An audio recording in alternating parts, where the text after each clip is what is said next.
आपको हम उस बयान से खबरदार करते हैं जिसकी गूंज उत्तर प्रदेश की राजनीति में आगे भी सुनी जाएगी। अयोध्या का मुद्दा बीजेपी के लिए राजनीतिक वरदान माना जाता है। इसी मुद्दे ने बीजेपी को 2 सीटों की पार्टी से देश और दुनिया की सबसे बड़ी पार्टी बना दिया। राम जन्मभूमि आंदोलन जैसे जैसे आगे बढ़ा, बीजेपी का कमल खिलता गया। लेकिन 2024 में राम मंदिर निर्माण के बाद से उत्तर प्रदेश का एक शहर लगातार सुर्खियों में बना हुआ है। ये शहर है संभल। यहां से जुड़ा विवाद भी अयोध्या जैसा है। उत्तर प्रदेश के अयोध्या में भगवान राम का मंदिर बनाया गया।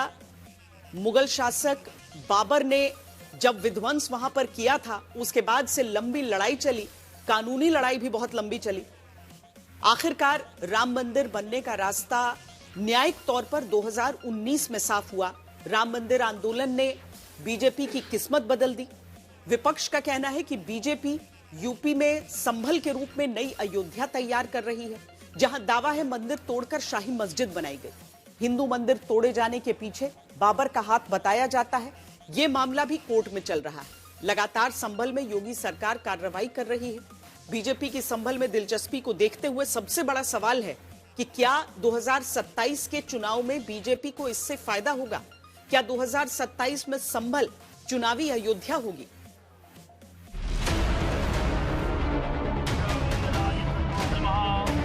संभल जैसी सच्चाई को छुपाने की कुत्सित चेष्टा करने वालों के उन गलत मंसूबों को भी ध्वस्त करने का काम करेंगे कि जिन लोगों ने संभल के साथ पाप किया था, उनको उसके पाप की सजा मिलेगी। उत्तर प्रदेश का संभल, जो मंदिर मस्जिद लड़ाई का राजनीतिक अखाड़ा बन चुका है। संभल में दनादन कार्रवाई करते हुए बुलडोजर के शोर के बीच एक बयान आता है। ये बयान देने वाले इस शहर के सबसे बड़े सियासी परिवार से ताल्लुक रखते हैं, जो दावा करते हैं कि संभल बीजेपी की नई अयोध्या है। बीजेपी के पास अयोध्या जैसा कोई मसला नहीं है, लिहाजा मुझे अफसोस है कि संभल को अयोध्या बनाने की कोशिश की जा रही है। संभल को बीजेपी की नई अयोध्या बताने वाले ममलूकुर रहमान वर्क हैं, जो संभल और मुरादाबाद से सांसद रह चुके शफीकुर रहमान के बेटे हैं, जो संभल के मौजूदा सांसद जियाउर रहमान वर्क के पिता हैं और अक्सर अपने बयानों से विवादों में आते रहते हैं। हम इस देश के दुश्मन नहीं, हम इस देश में नौकर भी नहीं हैं, हम इस देश के मालिक हैं। सवाल है कि क्या संभल का मुस्लिम बाहुल्य होना उसे बीजेपी की राजनीति का नया केंद्र बना चुका है? लेकिन मुरादाबाद, रामपुर, बिजनौर, सहारनपुर, मुजफ्फरनगर, अमरोहा भी संभल की तरह मुस्लिम बाहुल्य है। तो फिर ममलूकुर रहमान वर्क की तरफ से संभल को ही बीजेपी की नई अयोध्या क्यों कहा जा रहा है? मुस्लिम समाज के लोगों को जो टारगेट कर करके काम किया जा रहा है इस प्रदेश और देश के अंदर, इससे ज्यादा बुरा हाल शायद आजादी के बाद में कभी नहीं हुआ होगा। आज एक इमाम को सिर्फ इसलिए गिरफ्तार कर लिया गया संभल के अंदर कि सिर्फ उन्होंने अजान लाउड स्पीकर से दे दी थी। अफसोस है कि आज हमारे साथ ऐसी ज्यादती हो रही है। हकीकत में तो आपको मुसलमानों से तकलीफ है, ओबीसी से तकलीफ है।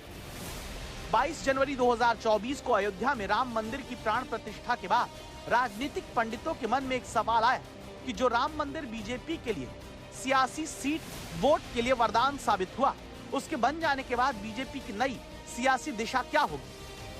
22 जनवरी 2024 ये कैलेंडर पर लिखी एक तारीख नहीं, ये एक नए काल चक्र का उद्गम है।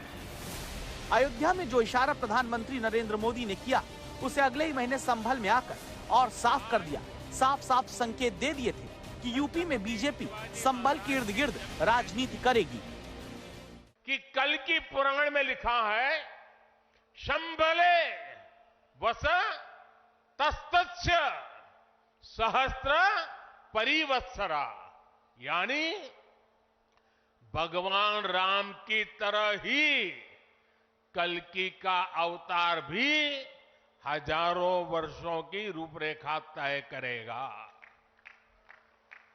इसलिए भाइयों और बहनों, हम ये कह सकते हैं कि कल्कि काल चक्र के परिवर्तन के प्रणेता भी है और प्रेरणा स्रोत भी है। और शायद इसीलिए कल की धाम एक ऐसा स्थान होने जा रहा है जो उन भगवान को समर्पित है जिनको अभी अवतार होना बाकी है। तो 19 फरवरी 2024 को बीजेपी के संभल प्लान का पहली बार प्रधानमंत्री नरेंद्र मोदी ने संकेत दिया। करीब 9 महीने बाद 19 नवंबर 2024 को सुप्रीम कोर्ट के वकील हरिशंकर जैन ने संभल सिविल कोर्ट में याचिका दायर कर दावा किया कि संभल की जामा मस्जिद ही हरिहर मंदिर थी। 5 दिन बाद यानी 24 नवंबर को टीम सर्वे के लिए फिर जामा मस्जिद पहुंचती। वहां कोर्ट के आदेश से होते सर्वे को लेकर विरोध होता है, हिंसा होने लगती है। 14 दिसंबर 2024 को संभल के मुस्लिम बहुल इलाके में बिजली चोरी को लेकर छापेमारी के दौरान बिजली विभाग और पुलिस की टीम को 46 साल से बंद पड़ा एक मंदिर मिलता है और इसके बाद उत्तर प्रदेश का ये शहर मस्जिद मंदिर विवाद का अखाड़ा बन जाता है। सवाल है कि क्या अयोध्या की तरह संभल भी अब उत्तर प्रदेश और देश का राजनीतिक रंग चढ़ाने उतारने की ताकत रख सकता है? अयोध्या, काशी, मथुरा के एजेंडे में संभल का जुड़ना क्या सियासत की नई शुरुआत है? 22 जनवरी से अब नए काल चक्र की शुरुआत हो चुकी है। प्रभु श्री राम ने जब शासन किया तो उसका प्रभाव हजारों वर्ष तक रहा। उसी तरह राम लला के विराजमान होने से अगले 1000 वर्षों तक भारत के लिए एक नई यात्रा का शुभारंभ हो रहा है। संभल में जिस तरह खुदाई में प्राचीन कूप और बावड़ी मिली, उसने संभल की तरफ सारे देश का ध्यान खींचा और इस दावे को ताकत दी कि संभल में हरिहर मंदिर को तोड़कर मस्जिद बनाई गई। मैं कहता हूं, तो बाबरनामा भी कहता है कि हरिहर मंदिर को तोड़ करके एक ढांचा खड़ा किया गया। हमारा पुराण भी इस बात को कहता है कि भगवान विष्णु, श्री हरि विष्णु का 10वां अवतार संभल में ही होगा, उसी संभल में होगा। आप लोग सच पे पर्दा डालने का प्रयास कर रहे हैं, लेकिन एक चीज नोट करना कि सूर्य को, चांद को और सत्य को बहुत देर तक छुपा कोई नहीं सकता है और सत्य जरूर सामने आएगा। संभल को लेकर योगी सरकार लगातार सक्रिय है। मथुरा, काशी की तरह संभल का भी विकास करने की योजना है। हालांकि अगर संभल का सियासी इतिहास देखें तो बीजेपी को यहां पर पहले कुछ खास कामयाबी नहीं मिली है। विधानसभा चुनाव को देखिए, इसमें बीजेपी की स्थिति ज्यादा अच्छी नहीं रही है। 2022 में संभल क्षेत्र की 5 विधानसभा सीटों में से बीजेपी को केवल 1 सीट पर जीत मिली थी, जबकि 4 पर समाजवादी पार्टी ने कब्जा किया था। चंदौसी सीट से जीतने वाली गुलाब देवी को योगी आदित्यनाथ ने अपनी सरकार में मंत्री बनाया। इस पूरे इलाके से इकलौती बीजेपी विधायक को मंत्री बनाकर उन्होंने संकेत दिए कि संभल उनके लिए राजनीतिक तौर पर भी कितना अहम है। संभल में शुरू हुए मंदिर मस्जिद विवाद का असर बीजेपी को सकारात्मक रूप में मिल सकता है। इस विवाद के बाद 9 विधानसभा सीटों के लिए हुए उपचुनाव में बीजेपी को नई ताकत मिली। बीजेपी ने मुस्लिम बहुल कुंदरकी सीट पर भी जीत हासिल की। कुंदरकी सीट संभल से लगती है और यहां उपचुनाव संभल में मस्जिद हिंसा के एक दिन बाद हुआ था, लेकिन सवाल 2027 को लेकर है। उत्तर प्रदेश की राजनीति पर कड़ी नजर रखने वालों का मानना रहा कि संभल का 2027 के चुनाव से सीधा रिश्ता है। उनके मुताबिक फिलहाल संभल में जो कुछ भी हो रहा है वो 2027 से पहले थमने वाला नहीं। साल 1978 के संभल दंगे का हवाला देकर उत्तर प्रदेश में राजनीतिक रस्साकशी पहले से होती आई है। जिस तरह पहले के चुनावों में कैराना मुद्दा बना, उसी तरह अब आने वाले चुनावों में बीजेपी संभल को लेकर मजबूत मुद्दा बनाती दिखती है। 1947 से लेकर के अब तक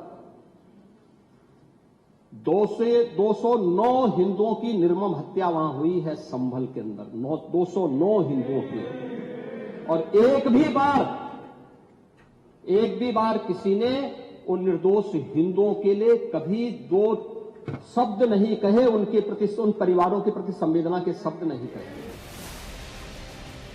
संभल का सियासी इतिहास बताता है कि मुस्लिम बाहुल होने की वजह से यहाँ ज्यादातर मौकों पर समाजवादी पार्टी या बीएसपी को चुनावी जीत मिली है।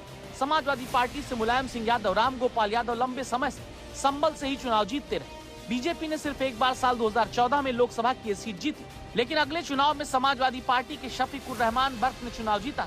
उनके निधन के बाद उनके पोते जियाउर रहमान ने सीट जीतकर परिवार का दबदबा कायम रखा और वो संभल से सबसे युवा सांसद के तौर पर लोकसभा के सदस्य बने। यदि संभल अयोध्या बन जाए या पूरा देश अयोध्या बन जाए, दुनिया अयोध्या बन जाए, तो इससे बड़ा और गर्व की क्या बात हो सकती है। अयोध्या तो भगवान श्री राम के मातृभूमि है, स्वर्ग भूमि है वो।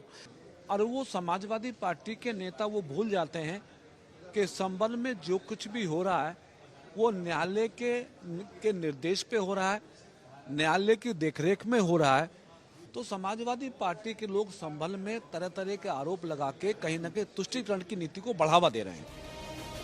संभल में विवाद बढ़ने का सीधा फायदा बीजेपी को मिले, लेकिन सबसे बड़ी बात इसका असर सिर्फ संभल ही नहीं बल्कि आसपास के इलाकों में भी 2027 में देखने को मिल सकता है। संभल मामले पर क्या कहेंगे? जो बर्क के पिता हैं उन्होंने बयान दिया है कि अयोध्या बनाने की कोशिश। अयोध्या का भाव उनके मन में आया, अच्छी बात है। जहाँ अयोध्या होती है वहाँ प्रगति होती है, वहाँ रामराज्य होता है, वहाँ सुशासन होता है, वहाँ विकास होता है, अच्छी बात है। अयोध्या और संभल में एक जैसा विवाद है। अयोध्या ने बीजेपी को देश में विस्तार दिया है। सवाल कि क्या संभल 2027 में बीजेपी के लिए अयोध्या साबित हो सकता है?